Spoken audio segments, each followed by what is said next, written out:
살림을 합치려면 처음에 얼마나 어려운 일이 있습니까? 결혼도 마찬가지 아닙니까? 서로 이해하고 서로 기득권을 버리고 조금씩 양보해야 합니다. 제가 이렇게 말씀드리니까 마치 무슨 줄에서 하는 것 같습니다. 제가 지금까지 시상 되기 전에 저 줄을 많이 했는데요. 그 줄에 한 커플들이 늘 잘 살았습니다. 아직 헤어진 저 커플이 하나도 없었습니다. 그런 의미에서 오늘 서울교통공사의 성원을 선포합니다, 여러분. 자, 서울 지하철 23년 동안 서울 메트로와 도시철도공사가 나눠서 운영을 해왔는데 통합이 된 거죠? 예, 서울시의 지금 지하철 노선들을 보면요, 여러 가지가 있는데, 우리가 지금 타고 다니는 지하철은 9개 노선입니다. 네. 그런데 휘선은 3개지로 나뉘어져 있어요.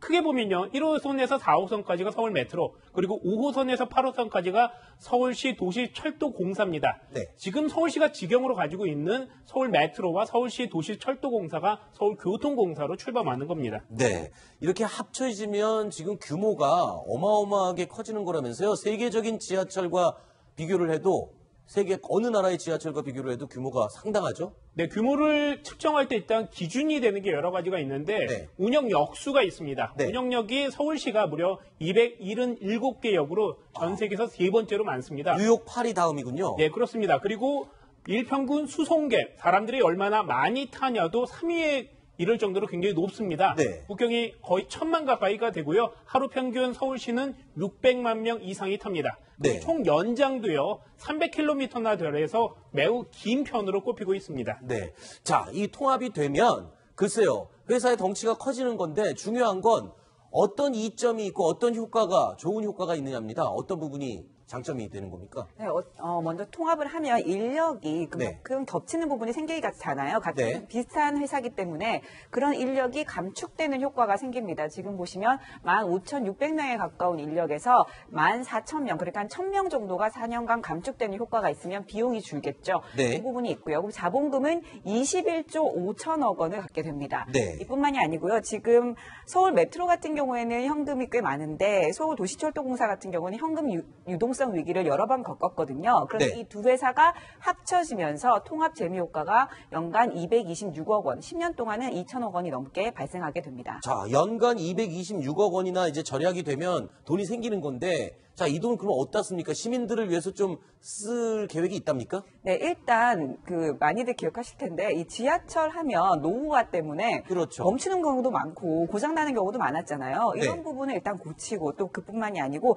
이 지난해 5월에 발생한 구의역 사고 기억하실 겁니다. 네. 스크린 도어를 고치다가 이 청년이 사망을 했는데요. 이런 걸 좀 막는 데 쓰겠다라는 취지로 안전관리본부라는 게 있는데 이 산하에 1호선부터 8호선까지 통합 관리를 하는 곳을 만들고 그다음에 기술안전센터라는 곳을 26곳을 설치를 하고 또 스크린도어 보수 인력도 175명으로 늘린다고 합니다. 그나저나 이 두 회사가 합쳐져서 공사로 큰 덩치 큰 공사로 다시 태어나면서 로고 변경하는데도 어마어마한 돈이 들고 이거 보통 일이 아니라면서요? 네, 그렇습니다. 로고뿐 아니라 바꿀 게 좀 많이 있습니다. 네. 우선 열차 안에 이제 노선도가 있는데요. 이것도 네. 다 바꿔야 됩니다. 또한 열차 바깥에 있는 외부에 있는 마크도 바꾸고요. 또 각종 포스터, 또 스크린도어에 있는 것까지도 교체를 하다 보니까 총 28만 개 이상의 교체 수요가 있고 교체뿐 아니라 지우고 뗐다 붙이고 하는 것이 필요하겠죠. 네. 그 비용 자체가 약 20억 원으로 예상되기 때문에 만만치 않은 금액인 것 같습니다. 그렇군요.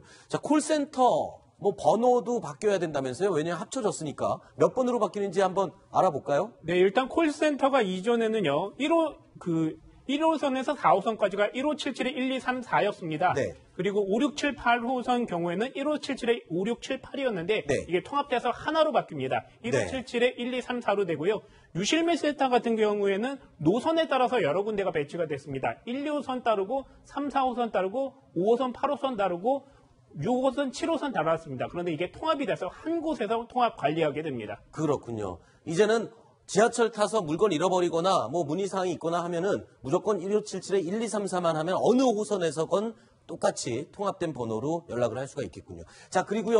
또 광화문 광장, 저희 채널A가 있는 바로 앞이기도 한데 광화문 광장을 지나는 차로가 지하로 들어가는 계획안도 나왔다고요? 어떤 내용입니까?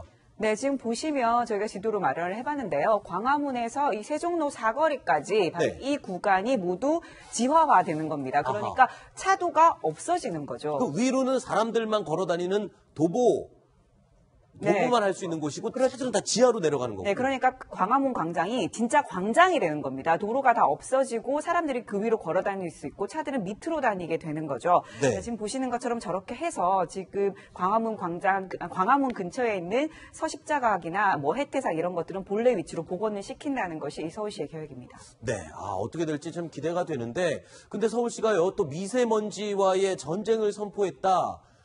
만약에 미세먼지가 나쁨 단계가 계속 이틀간 유지되면 그러면 지하철을 공짜로 탈 수 있다고요? 네, 그렇습니다. 현재 그런 구상을 하고 있는데요. 네. 미세먼지가 심하기 때문에 일단 수도권 전체 초미세먼지 평균 농도가 일정 기준을 넘을 경우에는 엄격한 조건이 있습니다만 이런 경우에는 차량 이부제를 실시합니다. 그런데 네. 이게 강제적으로 홀짝 번호를 통해 가지고 절반씩은 운행을 금지하는 것이 아니고요. 네. 자율에 맡기고 차량을 쉬고 대중교통을 이용하도록 유도한다는 것인데요. 네. 그 유도하는 수단이 바로 이것입니다. 출퇴근 시간대에 대중교통을 무료로 이용할 수 있게 해준다는 것입니다. 아하. 즉 출근 시간은 첫 차부터 오전 9시까지고요. 퇴근은 오후 6시부터 9시까지입니다. 이 시간 동안에 서울 시내 지하철, 시내버스, 마을버스 등의 대중교통을 무료로 개방한다는 것이기 때문에 이러한 유인책을 통해서 공기가 안 좋을 때 차량 이부제를 자율적으로 유도하겠다라고 하는 정책을 만들고 있습니다. 네. 서울시가 굉장히 그 시민들을 위한 복지 안들을 굉장히 많이 내놓고 있네요. 기대가 됩니다. 어떻게 실현이 되고 또 어떤 새로운 모습으로 태어날지 기다려보겠습니다. 자, 다음 순위로 넘어가 보겠습니다.